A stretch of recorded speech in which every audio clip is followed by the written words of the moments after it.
Start with the math of Christmas. If it was not for leap year, believe it or not, we would have Christmas on Sunday every 7 years. Now, if we did not have leap year, it would be so easily and to predict and live by every 7 years. It would fall on a Sunday. But because of leap year, Christmas falls on Sunday in 28-year intervals. So every 11th year, then 6 years later, then 5 years later, and then another 6 years. Think about it, leap year. If it wasn't for leap year, it would be every single 7 years on a Sunday. But because of leap year, 28-year intervals.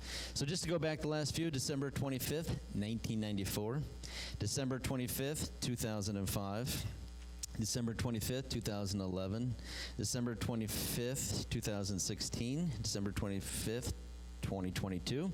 And in case you're wondering when it's going to happen next, that we will ask you to come to church on Sunday on Christmas, December 25th, 2033. This is 2022 today, so 11 years from now will be the next time that you will be asked to come to church on Christmas, right? Kind of brings up the question. I was reading a little just a little article about it. And for a lot of people, they would ask the question, so is it legalistic to have church on Sunday when it's Christmas? And I don't know if you've ever used that word before or thrown it out there, you're being legalistic. Legalistic is defined as excessive adherence to rules. Now, to me, no offense, that sounds like, being in the library or, being in school. Legalistic defined as excessive adherence to rules. So is it legalistic to be here this morning? Absolutely not, because we're here to celebrate the greatest gift of all. We're here to celebrate Jesus Christ. Thanks, babe doll. Thank you. Appreciate that.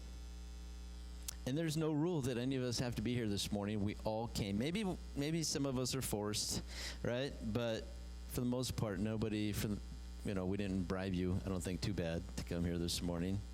But you're here. Turn to your neighbor and say, I'm glad you made it, neighbor.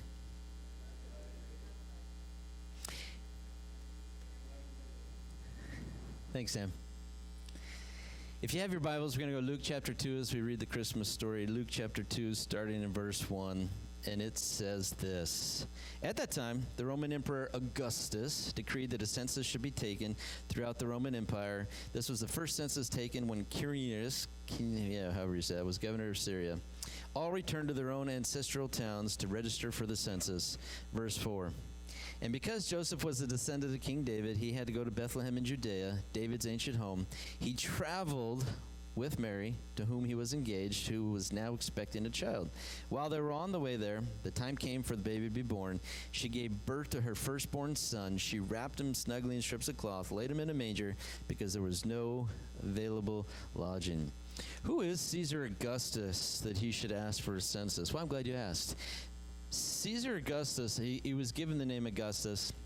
It was voted to him 27 BC, and he was given the name Augustus because they wanted to use it for taxation and military purposes. So Caesar Augustus, which means exalted. And before Caesar Augustus, and before he was emperor, Rome was actually ruled by a senate. But when Caesar Augustus came into power, they made him not only the king, they made him the emperor, as he took over, as we know, much of the world on that side over there. And so they gave him that title, Augustus, because he was exalted. He was exalted. So for Caesar Augustus, interestingly enough, we all know he was a man, right? Just like this morning, most of us in here, we're men, we're women, we're just people, right? But he asked at this time, of all things, a census to be counted and time to pay some taxes. Now, this kind of tax happened every 14 years. Now, for most of us, we know that we pay taxes a little more frequently most of the time, right? This tax was paid every 14 years. And it was a 3-day journey, 6 miles from Nazareth to Bethlehem.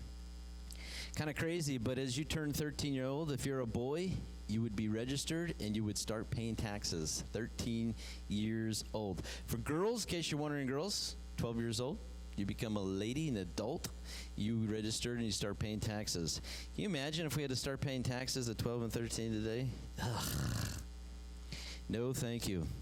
For the census, this was based on land and property.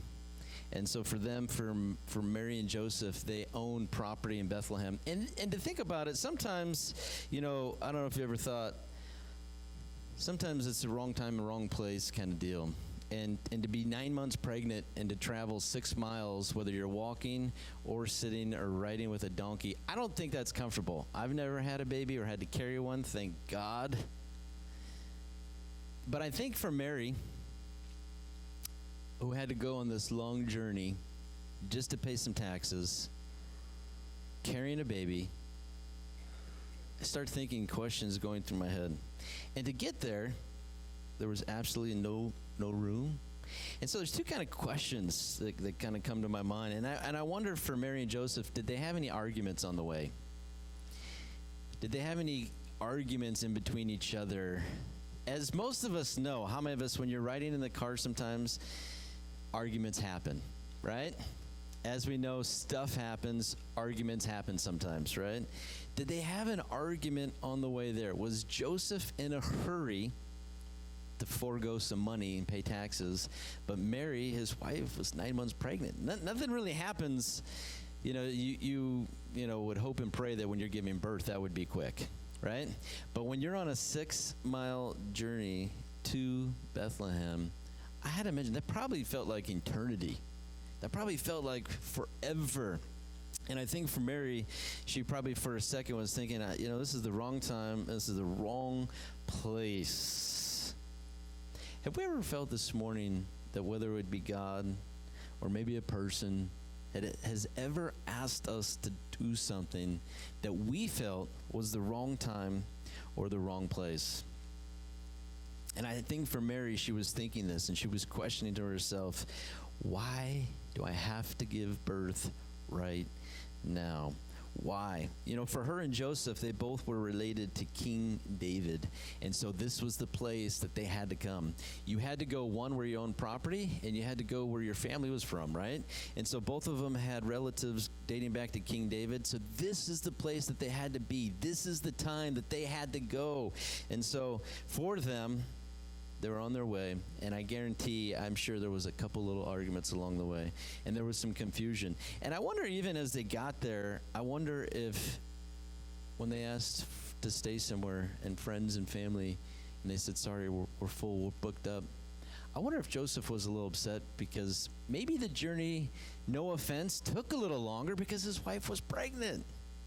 Right? Have you ever been mad with somebody that you're next to because they're taking their sweet old time? And I wonder for Mary, what frustrations did she have on the journey there?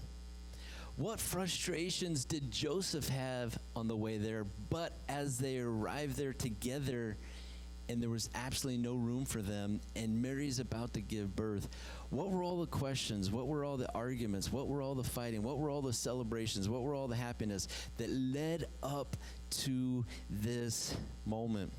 And I think for Mary and Joseph, they're saying to themselves, how many of us have ever said, man, I'm an obedient person. I'm a good person. So why is this happening to me right now? Why are we here? I was asked to carry the Son of God. I was asked to come here and pay taxes. So I'm doing something good for God. I'm doing something good for the king, for the emperor. And no one has a room for me? What? Sometimes, how many of us know that life can be full of discomfort and inconvenience? And how many of us can live through a day, and how many of us can live through a week when there's discomfort and inconvenience? But to take a step back from Mary and Joseph, this was something that was asked by a man for them to come to Bethlehem, but it was prophesied in the Old Testament that this is where Jesus would be born. So something that was uncomfortable, something that probably was a little inconvenient, traveling with a baby, was God's plan all the time. And so this morning, as we think about this, I wonder, does God ask us ever to do something out of our comfort level, and maybe something that's inconvenient in the moment. Because if I was going to have a baby, and I never will, I promise, one, I don't want to walk 6 miles, right? Two, I wouldn't want to stay in a cave and then have to lay the baby in a manger. But Mary did. And Joseph did. And everything that they went through on this journey, and everything that they went through in this moment was all set up by God. No matter how inconvenient, no matter how uncomfortable it was for them, it was something that was all set up by God. How many of us have ever heard of Saint Nick? Today is Christmas morning, so I have to bring up good old Saint Nick, Mr. Claus, who's here this morning. You know, Saint Nick was a man who, at a very young age, his parents died. And for Saint Nick, he lost his parents. They were very wealthy. And so Saint Nick, he inherited all this money. But you know what he did with all of his inherited money? He gave it away. For Saint Nick, there was times when he threw down 3 different bags of gold down a chimney. That's kind of where it started, with Santa coming down. He threw down 3 bags of gold down a chimney for 3 different girls he was friends with, her parents. And the thing was, these 3 young ladies, they were going to be sold off into slavery unless they can afford, believe it or not, to get married. And so if they did not come up with the money, they were going to be sold off so that they can, go a different route in life. And so Saint Nick steps in and he throws down 3 different bags of gold 3 different times so that these 3 young ladies in this family could get married and not be sold off. For Saint Nick, he had no kids. And so what did he do? He run around daily passing out candy and smiles and fun and laughter for kids. For Saint Nick, there's a few miracles that they say happened through this guy that God used him. There was actually a couple babies that died and were brought back to life. There was a time where there was a really bad storm and he prayed and it stopped. And for Saint Nick, 2 other things that he's quite known for is rescuing girls out of extreme bad situations. For him, as a follower of Jesus, he said that he wanted to stand up, and his main belief was, I want to stand for those who can't stand for themselves. This is Saint Nick. Sounds like a good dude. And I'm not sure this morning where Christmas finds you. Maybe life is good. Maybe life is perfect. But for maybe life isn't so good. I don't know if you've ever heard of Henry Wadsworth Longfellow. He wrote a poem that I want to read this morning. I heard the bells on Christmas Day. Their old, familiar carols play. And wild and sweet, the words repeat of peace on earth, good will to men. And though how, as the day had come, the belfries of all Christendom had rolled along, the unbroken song of peace on earth, good will to men. I heard the bells on Christmas Day. I heard the bells, till ringing, singing on its way. The world revolved from night to day, a voice, a chime, a peace on earth, goodwill to men. Then from each black accursed mouth, the cannon thundered in the south, and with the sound the carols drowned of peace on earth, goodwill to men. It was as if an earthquake rent the earth, stones of continent, and made forlorn the households born of peace on earth, good will to men. And in despair I bowed my head. There is no peace on earth, I said, for hate is strong and mocks the song of peace on earth, good will to men. Then the bells more loud and deep, God is not dead, nor doth he sleep. The wrong shall fail, the right prevail, with peace on earth, good will to men. Here's a man who wrote this song, who had a kind of an interesting life.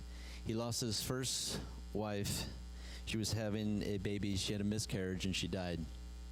His second wife got burned to death.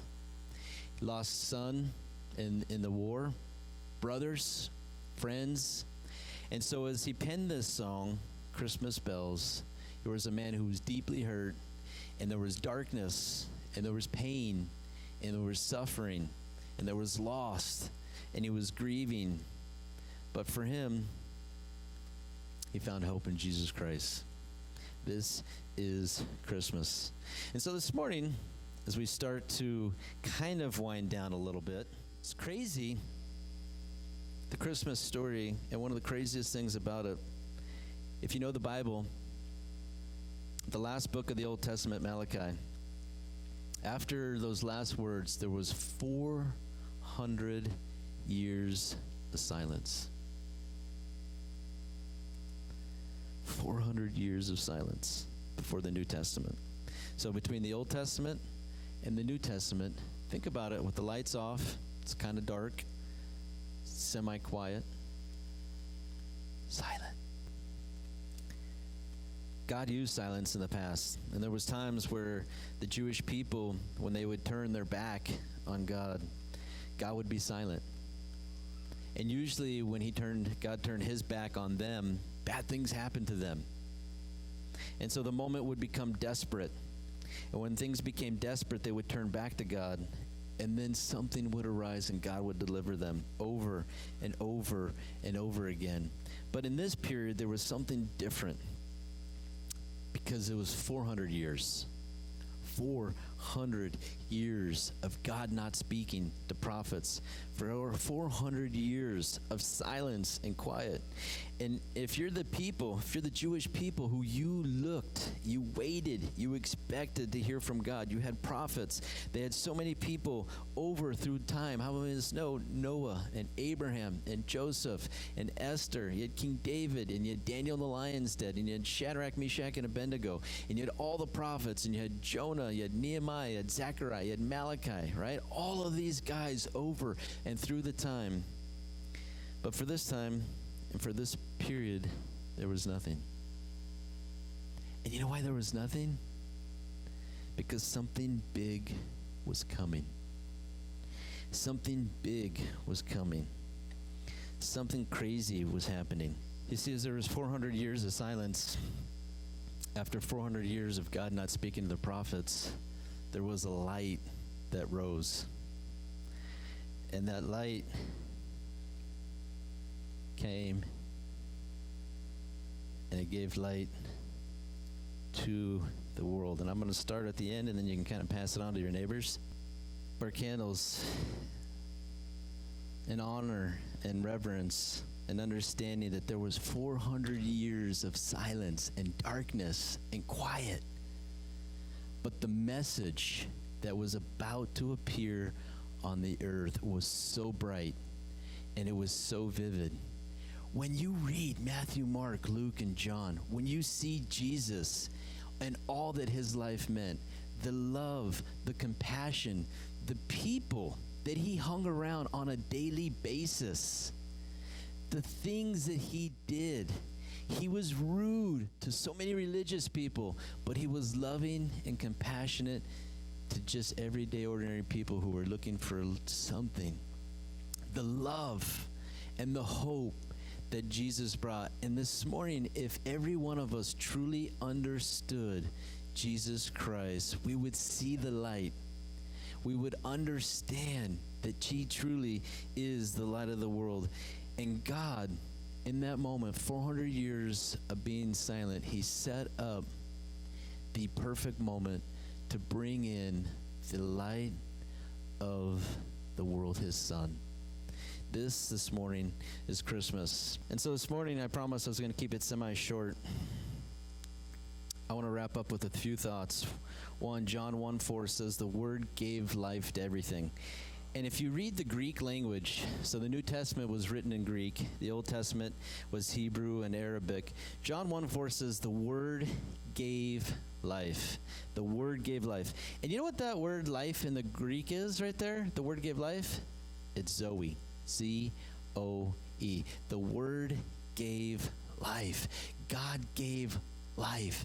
God gives life to everything that was created, and his life brought light to everyone. And so as you step back, and if you look at Jesus and you see everything that he did and who he talked to, and the love and compassion he was giving, he was serving, this was God himself. This was God himself coming to the earth, and all the good things that he did, and all the things that he said, and how he lived, and how he taught, and the people that he hung around every single day. I think this morning, every one of us would be amazed just truly how good God is and how good Jesus Christ is. And so as we walk away this morning, the closing thoughts to remember, whatever it may seem, if it's dark out, you can always look for a light. No matter how dark it is outside, no matter how cold it is outside, you can always find a light. When it may seem like God is being silent, understand that God is always working in the background. No matter how quiet, how many times we've prayed and God has not answered, how many times we've prayed and we begged God and we pleaded for help and we needed this and we needed that. No matter how quiet it is, God is always working in the background. Jesus is the light of the world, and he said, those who follow me will not walk in darkness. This morning we started and we lit one candle, and then I had you pass it on to your neighbor. Sometimes we misunderstand one another because we see the imperfection in one another. Now, all of you this morning, and I say this, and I mean it from the bottom of my heart, you're wonderful, right? You're handsome, you're beautiful. But no matter how we are, sometimes, how many of us know that we can see the imperfections in one another? But you know what happens when we see the imperfections in one another? Sometimes that stops us from seeing the goodness in one another. Joseph and Mary had to travel to Bethlehem while there giving birth to the Son of God. It was not something from their mind they were thinking that God asked them to do. What was it? It was something that man had asked them to do. But they did it anyway because they were being obedient Jewish people, not realizing that they were fulfilling God's plan for their life. You light and you lit a candle for your neighbor because sometimes we don't realize that the light is so bright in the person next to you. The light, the goodness, the grace, and the mercy that you have, that we have with the people that we live with on a daily basis. And sometimes God uses family, and sometimes God uses friends to speak to us. But instead of hearing God speak through our family and friends, sometimes we hear only the imperfections. One small light, one candle, it can light up a town, right? One small candle being passed on to another person makes two. 2 becomes 4. 4 becomes 8. 8 becomes 16. When we come together to celebrate and honor the light of the world, we can do something great and special together. Our small lights together make something big and bright. Where there's discomfort and inconvenience, just take a step back sometimes and say, God, sometimes when it's uncomfortable, sometimes when the time's inconvenient, we say, this isn't God. But maybe it is. Maybe it is. And how many times through our life have we got mad and angry? And I've gotten angry at God. There's been times where I've had a few choice words for God, and I had to apologize. I was really upset at him a couple times. And I'm sure all of us have been upset with God. Silence, not absence. Just remember, it's what God is setting you up to do. Henry Wadsworth Longfellow, for a man who lost 2 wives, for a man who lost his son in the war, he found somewhere in his heart to have hope. Do you have hope this morning? Do you have the hope of Christmas? Do you have hope in what God has put you here on the earth to do?